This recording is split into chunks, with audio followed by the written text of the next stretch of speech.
Привет, moje ukrainski druzi. In this video, I will share 35 options for Ukrainians to obtain Canadian PR to live and work in Canada permanently. This video will be very relevant for CUAET work permit holders, but in general, will be helpful for international students and temporary foreign workers in Canada as well. There are almost 1.3 million Canadians who identify as Ukrainians. Through the Canada-Ukraine Authorization for Emergency Travel or CUAET, 1.18 million applications were received, out of which 960,000 were approved, and out of those 960, 286,000 Ukrainians had arrived in Canada up until March of this year. If you're one of these almost 300,000 Ukrainians who arrived in Canada on a temporary status and you're looking to live in Canada permanently, in this video I will share 35 options with you. First, let's start with the big picture. There are three main ways to obtain Canadian permanent residence. Through economic programs like Express Entry, provincial nominee programs, RNIP, etc.,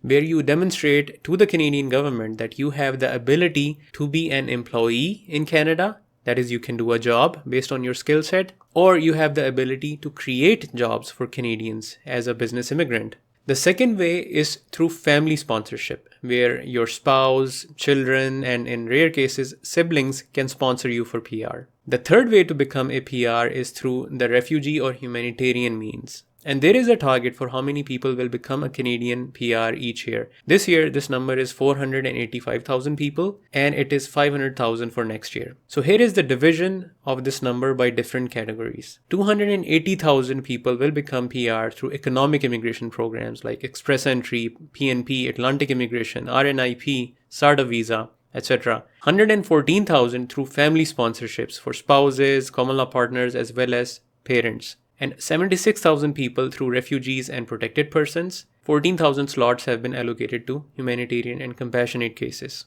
Refugee and HNC is for a very limited number of people. Most of the Ukrainians who have arrived in Canada through this program will not be suitable for these two categories. Some people might try to pitch these programs to you. They might say that we'll make a refugee claim for you, or we'll make an HNC application or humanitarian and compassionate application for you. But doing these applications will be a bad idea for most of the applicants, as war in itself is not a good enough reason for making a refugee claim. There are many other factors that the visa officers look at before approving your application. Still, applying for these categories might involve a lot of misrepresentation. For example, making fraudulent documents, which I strongly caution you against. You should never do that, because you can get banned from Canada by doing so. Family sponsorship will not be possible for a lot of Ukrainians who already do not have a family member who is a Canadian PR or a citizen. So we're not going to discuss that in this video. The focus of this video is programs you can apply to if you do not already have family sponsorship options. So let's dive into it.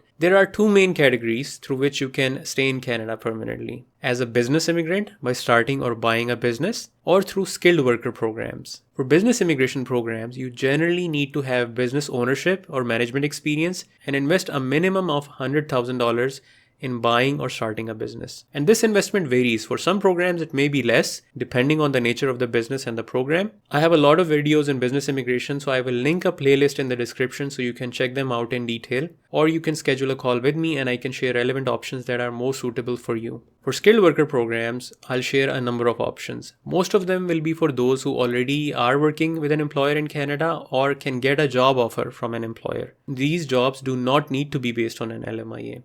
And I will share almost 35 options with you. So let's start with Manitoba, because I believe Manitoba has been the best province for Ukrainians looking to apply for PR. Since March of 2022 till present, Manitoba has conducted 24 PNP draws specific to CUAET holders working in Manitoba, with the last Ukrainian specific draw end of April this year. Ukrainians can still apply for the skilled worker program in Manitoba through MPNP like regular applicants, as long as they meet the criteria. So here's the high-level criteria. If you have a job offer, and that job offer is from the same employer for whom you have been working, you're eligible to apply for MPNP. You must also have the required qualification, like education qualification for the job. You must also have job-ready English or French, as required as per the job description. And your connection to Manitoba through your employment should be stronger than your ties to another province. And you must also submit a settlement plan. So let's go through rest of the options for you to obtain permanent residence. Alright, so this is the database that I have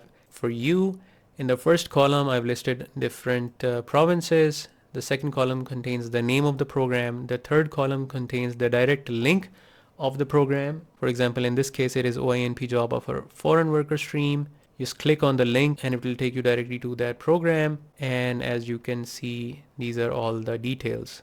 And in the fourth column, I've listed the high level criteria. So the first program is OINP job offer foreign worker stream. You do need a job offer for this stream. And this is mainly for high skilled jobs, tier 0 to 3. The second one is OINP job offer in demand skill stream. So there are certain jobs that are in a lot of demand in Ontario. Most of them are related to jobs such as operators, laborers. And if you have a job offer from those, it can really help you with your provincial nomination through Ontario. The OINP Human Capital Priority Stream is a great program for anyone looking to apply for immigration because it does not require a job offer.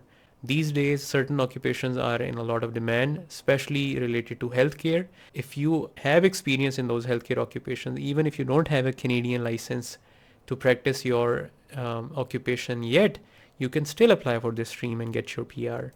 Then we have the skill trade stream. For Ontario, you do need a job offer here. Then I mentioned Manitoba. We talked about Manitoba skilled worker stream, but there is also another program called Modern Manitoba, where you don't necessarily need a job offer because certain occupations are in a lot of demand. Welders are in a lot of demand. If you are a welder and can speak okay-ish English, I believe CLB 5 or higher, you can apply for this stream. So check that out. I've of course given the link here. Then I mentioned a couple of streams from Saskatchewan, a couple of streams from Alberta. Rural renewal stream is a big one because there are a lot of communities that are participating in this stream. You do need a job offer, but that job offer does not need to come with an LMIA. Alberta Express Entry Stream, I also have a very detailed video on this, how you can get PR through this particular streams, so you can check that video out in the channel. Then I mentioned BCP skilled worker streams. I've also mentioned a lot of streams related to the Atlantic provinces, so Nova Scotia, Newfoundland, New Brunswick, Prince Edward Island, Yukon. Once you start checking out the Northwest Territories, and in the end, stream number 34 and 35, that is the rural and northern immigration pilot. Again, if you have a job offer from one of the 11 different participating communities that are all across Canada, you can apply directly for PR. So this is a very good stream. And in the end, I mentioned the Atlantic Immigration Program. Now this is a big program. If you have a job offer from one of the almost 2,800 designated employers in one of the provinces, you can apply directly for PR. And if you go to the right, I've mentioned the actual names of employers over here. So we have almost 1,200 from Nova Scotia, about 870 from New Brunswick, 400 from Newfoundland, and a few from Prince Edward Island as well. So you just click on this link, it will take you directly to this page which lists all of the employers. So what you can do is, one of the ways you can search for these jobs is you can search for a job on this employer's website, or if you're searching through Indeed or LinkedIn, search relevant filters and apply for these jobs. So if you spend some time going through these links, especially Atlantic Immigration Program, Rural and Northern Immigration Pilot Communities, all of these programs, you will find a lot of options to apply for PR.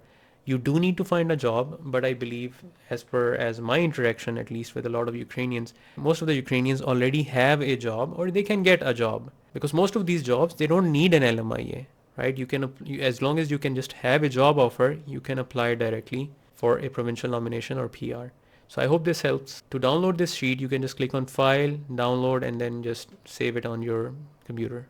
I will leave a link so you can download this sheet, which has direct links to these provincial nominee programs. You can learn more and apply directly. If you need my help in applying, or you need to discuss your case for guidance, you can schedule a call with me using this link. If you'd like to join our online community to discuss relevant options with others like yourself, I will leave a link so you can join that. I hope you found this video to be helpful. I'm Rashid Ali, a regulated Canadian immigration consultant from Canada. I help clients with PNP and PR options for different provinces, and I share videos related to different programs in this channel. Subscribe to stay informed. Take care.